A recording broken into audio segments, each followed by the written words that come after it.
मोठ्या संख्येने उपस्थित असलेले मुंबईतले नागरिक, पत्रकार मित्रांनो आणि मोठ्या संख्येने टीव्हीवरती हा सगळा कार्यक्रम बघत असलेल्या माझ्या मुंबईतल्या आणि महाराष्ट्रातल्या नागरिकांना, गेले 8-10 दिवस मुंबईची खूप चर्चा चालली.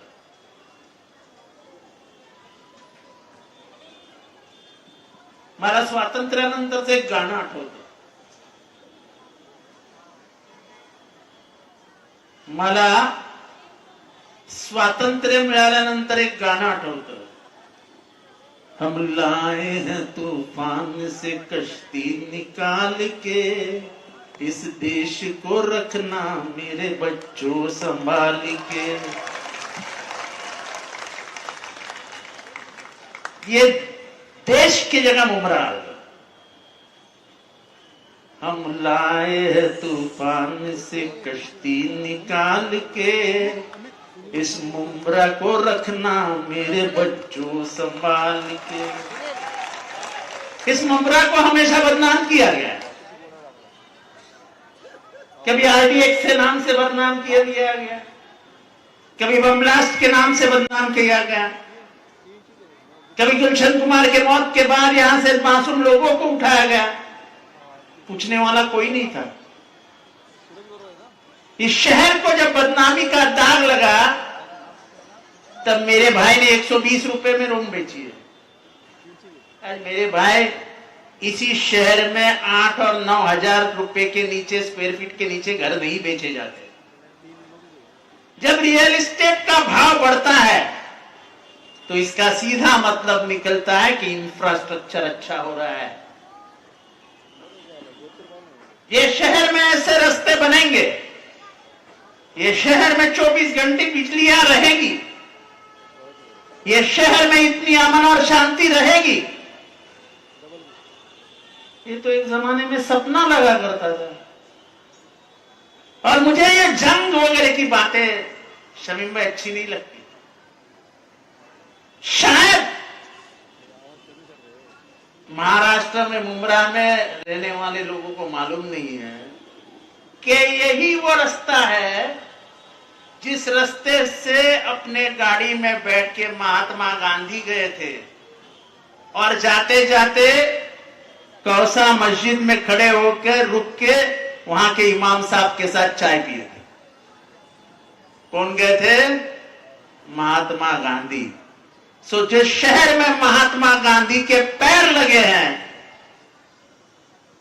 उनका साया जिस गली से गया है, उसमें जंग नहीं, सिर्फ अमन की बात होगी, जंग की बात नहीं.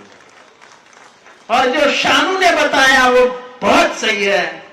तुम आंख के बदलों में आंख मांगोगे तो एक दिन दुनिया तुम्हें अंधी दिखाई देगी. और जो मुझे शहर में रोकने की बात करते हैं, मैं उनको बोल दूं मैं तुम्हारा घर का दरवाजा खटखटा दूं तो तुम्हारे पिताजी बाजू में बैठ के मुझे खाना खिलाए. ये मारने मिलने की बातें छोड़ दो यार. बहुत बचपन से ये खेल खेलता आया हूं. किसी के बाप से डरता तो RSS के खिलाफ नहीं बोलता. किसी के बाप से डरता तो फिरका परस्त ताकतों से नहीं लड़ता. हम तो जान हथेली पे लेके और सर पे कफन बांध के घूमने वाले लोग हैं जो विचारधारा की लड़ाई लड़ते. हमको किसी से दुश्मनी है ही, हमको किसी से दुश्मनी है ही नहीं.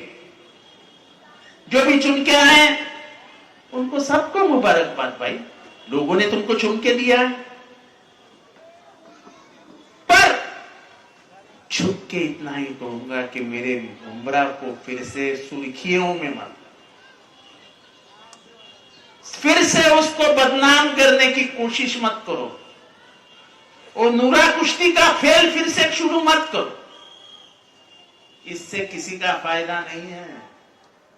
इससे अगर नुकसान किसी का है तो यहाँ के रहने वाले हिंदुओं का भी है और यहाँ के रहने वाले मुसलमानों का भी है. हमने इस शहर को बहुत संभाल के खींच के लाए हैं अपने हाथों।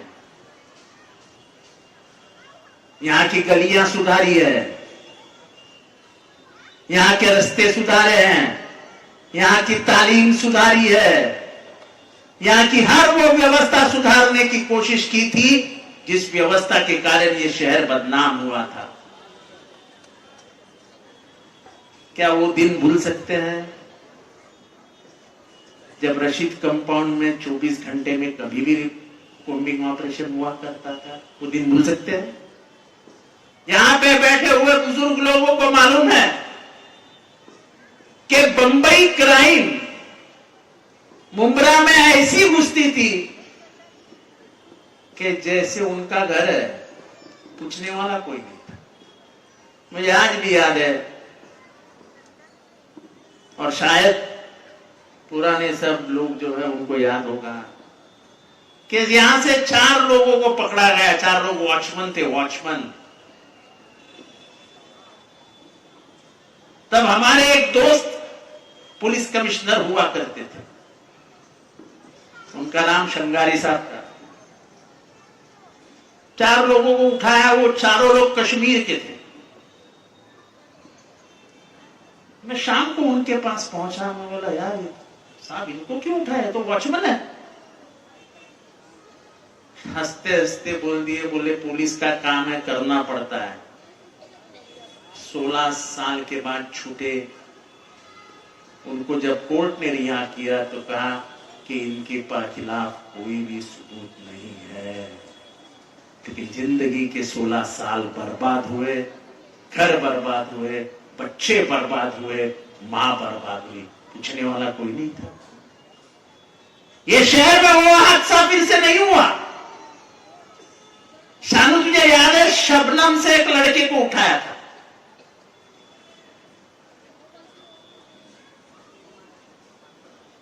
उसके मां का फोन आया रात को कि मेरे बच्चों को उठाया है एक मर्डर केस में।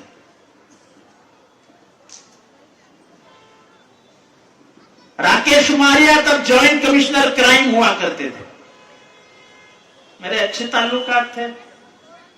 मैंने उनको फोन किया, बोला साहब बिना कारण ऐसा क्यों करते? बोले जितेंद्र यकीन दिलाता हूं, उसके मां को भी बोल देना, तहकीकात करूंगा, अगर कुछ नहीं है तो 3 घंटे में बेटा वापस आ जाएगा।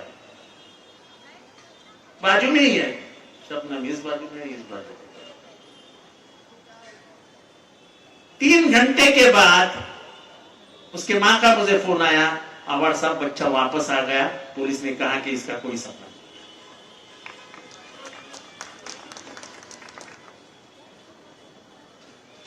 अगर सबसे अच्छी गवाही इस मामले में कोई दे सकता है ना, तो मुन्ना साहिब दे सकता है। इतने लोगों को बुलाया करता था कि इसको इमिग्रेशन में पकड़ा है, इसको एटीएस लेके गई है, और वो हर बच्चे को छुड़ाने का काम मैं करता था। अब वो मेरे साथ नहीं है, लेकिन इसकी गवाही वो देगा नहीं, ऐसा तो नहीं हो सकता। साइंटिस्ट के मर्डर में लोग पकड़े गए, लेकिन यह शहर को बदनाम करने की साजिश थी। इस शहर को हमने बाहर निकाला, हमने आपके सभी लोगों के कोशिशों के कारण ये शहर उस बदनामी से बाहर आ। आज यहां के 25 साल हो गए, कभी एक बार भी यहां हिंदू मुसलमान का कुछ कलेश नजर आया?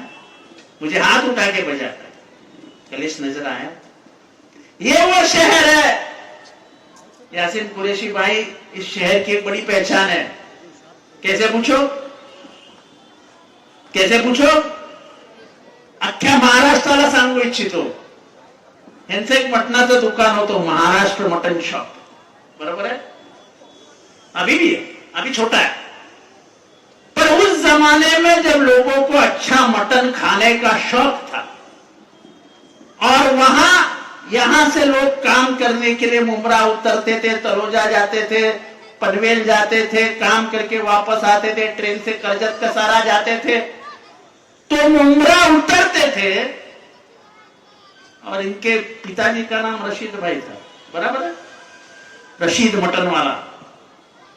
यहां का हिंदू हो या मुसलमान, रशीद भाई को सलाम करता था, पाव किलो मटन, आधा किलो मटन, 1 किलो मटन लेके जाता था।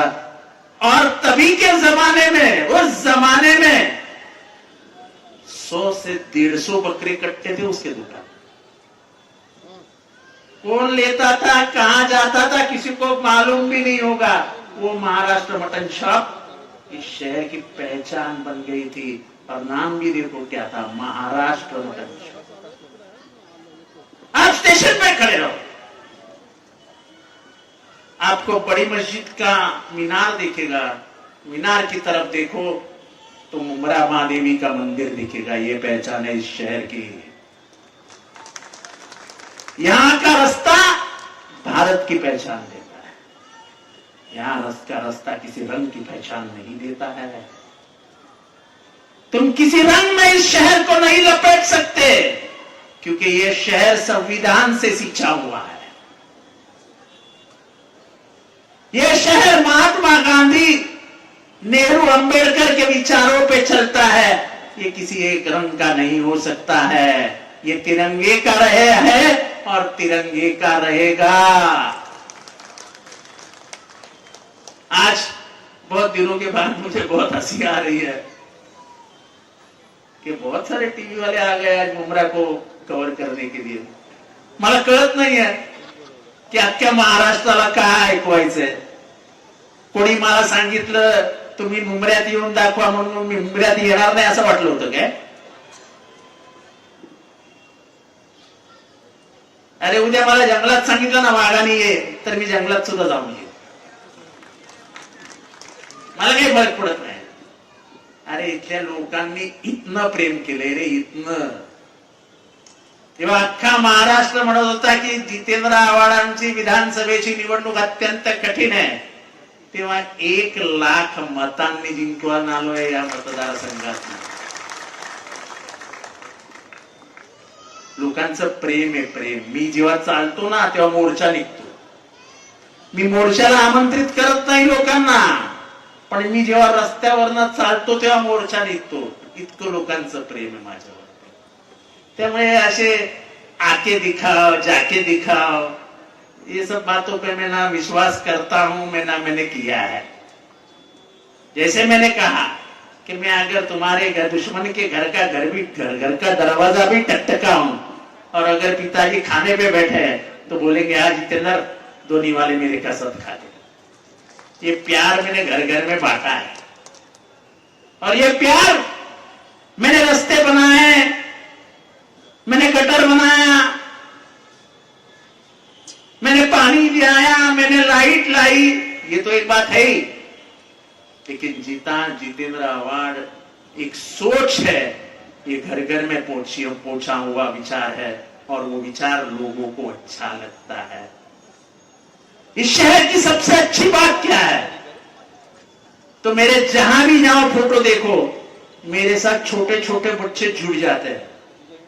अगर प्यार क्या होता है तुम जानना चाहते हो तो मेरे साथ मुमरा में घूमो, और यहाँ का बच्चा बच्चा कैसे जितेंद्र आव्हाड करके मेरे पीछे घूमता है, वो देख के तुम्हें समझेगा कि ये शहर मुझे कितना चाहता है।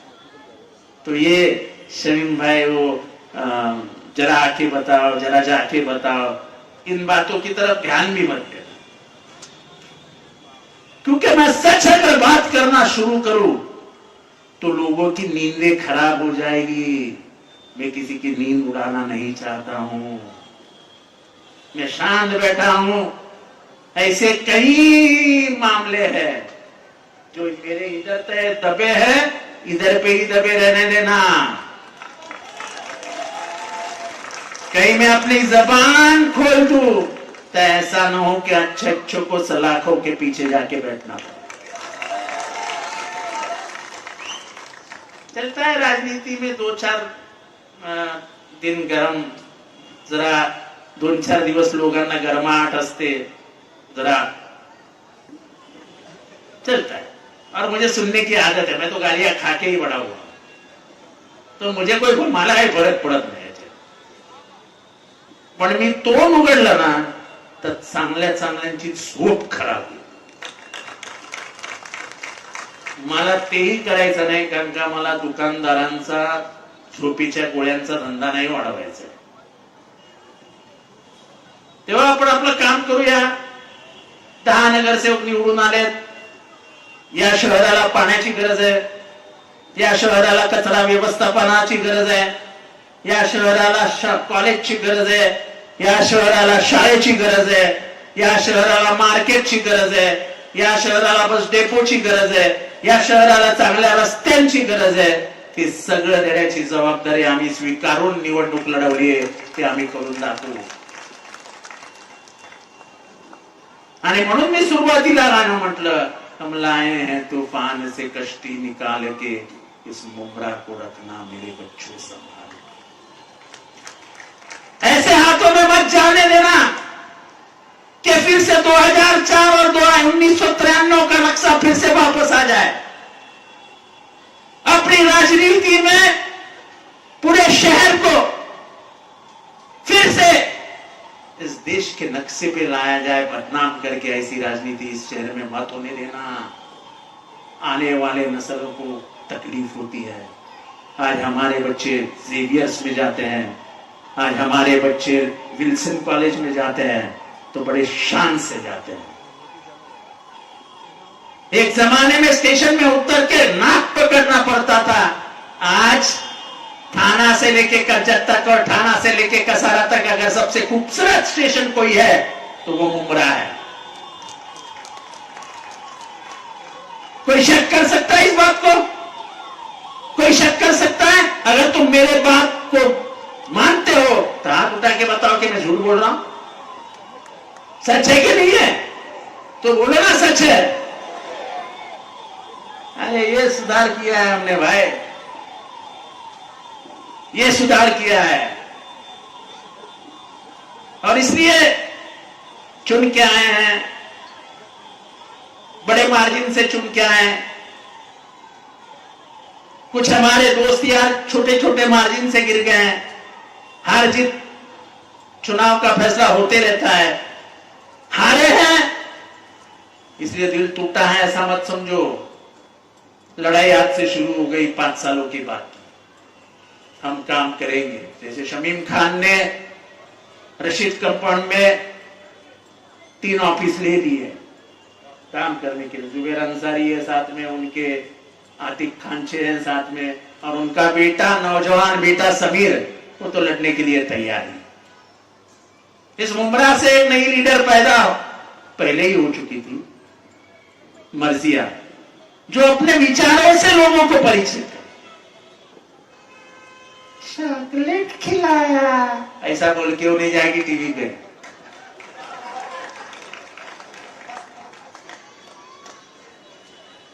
बच्चों को हमेशा प्यार से ही देखा करो यार. नफरत की बू भी नहीं आनी चाहिए. अगर किसी ने बोला, किसी बच्ची ने बोल दिया तो वो बच्ची है, अपनी बच्ची है यार, उसे प्यार से देखा करो. उससे क्या फर्क गिरता है हमको? हमको कोई फर्क नहीं गिरता है, क्योंकि हमको मालूम है टिकट नहीं 40 लोग अगर टिकट मांग रहे हैं तो मैं 4 को ही दे सकता हूं. क्या रोटी है क्या? एक घर में 8 भाई है, कट कट के खाएंगे. नहीं दे सका तो नहीं दे सका. और नाराजगी भी वही है, कोई मैं बुराई नहीं मानता उसमें. तुम्हारा हक था टिकट, लेकिन हालात ऐसे थे कि मैंने टिकट नहीं दे पाया. स्टेशन पे ऐसा हुआ, इस बीच के गली में ऐसा हुआ, रशीद कंपाउंड में ऐसा हुआ. नहीं दे सके. उसमें क्या है? तो ये जंग नहीं है शमीम भाई, ये दुनिया मोहब्बत से ही जीती गई है और जीती जाएगी. ये अल्लाह के रसूल ने कहा है, वही मानेंगे आप. और गाली तो आप सल्लल्लाहु अलैहि वसल्लम को भी दी गई, उसमें क्या है?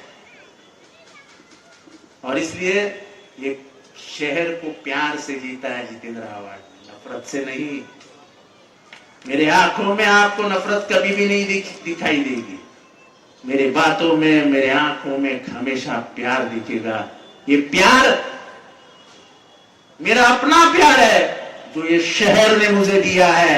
मैं अगर वापस करूंगा तो शहर को ही वापस करूंगा, क्योंकि ये शहर ने जितेंद्र आव्हाड को बनाया है। जब से 2009 में पहली बार आया तो ये शहर मुझे नहीं पहचानता था, लेकिन न पहचानते हुए भी ये शहर ने मुझे अपनाया। तो इस शहर को मैंने जो भी कुछ किया है, जो भी दिया है, मेरा शहर मेरे बदन का चमड़ा निकाल के उसकी चप्पल भी बना दूं और इस शहर को दे दूं तो वो भी कम हो जाएगी। इतने एहसानात इस शहर के मेरे ऊपर। मैं कलवा और मुमरा में कभी भी फर्क नहीं करता हूं, और इसलिए मैं हिंदू और मुसलमान मानता ही नहीं। मेरा नाता इंसानियत से है और इंसानियत ही मेरी पहचान रहेगी। यही रिश्ता लेके मैं चलते आया हूं और यही रिश्ता लेके मैं चलता रहूंगा। तो मुझे उकसाने की कोशिश करो, नामुमकिन है जितेंद्र आव्हाड को उकसाना। और मैं आवाम के प्यार से बना हुआ हूं, उनके दिलों में बसा हुआ हूं। आप मुझे दिलों से नहीं निकाल सकते। चुनाव ये कोई प्यार का फैसला नहीं होता है। ये शहर जितेंद्र आव्हाड से प्यार करता है, नफरत उसके लिए नफरत उसके इस शहर के दरवाजे बंद नहीं कर सकता। और इसलिए आज की सभा में आए हुए लोगों को लगा होगा कि जितेंद्र आव्हाड करारा जवाब देगा। अरे मैं किसी को दुश्मन मानता ही नहीं हूं तो करारा जवाब क्यों दूं भाई? हैसियत की बात है ना भाई, औकात की बात है ना।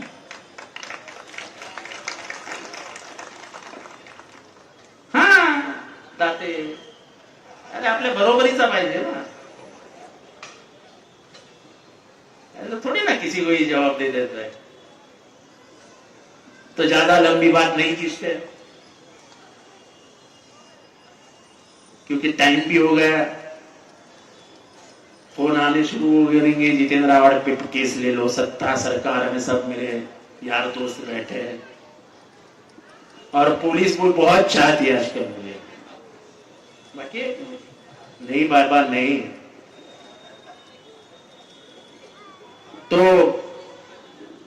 केस होने के पहले तुम्हारा प्यार बहुत है मुझे मालूम है, लेकिन केस होने के पहले मी तुम्हा सगळ्यांचा निरोप घेतो। मला माहित नाही कुठे टीव्ही महाराष्ट्रभर दाखवतायत, पण या शहराची ओळख फार वेगळी आहे। या शहराची ओळख ही महाराष्ट्राच्या संस्कृतीची ओळख आहे। या शहराची ओळख ही महाराष्ट्राच्या संस्काराची ओळख आहे। हे शहर जात धर्म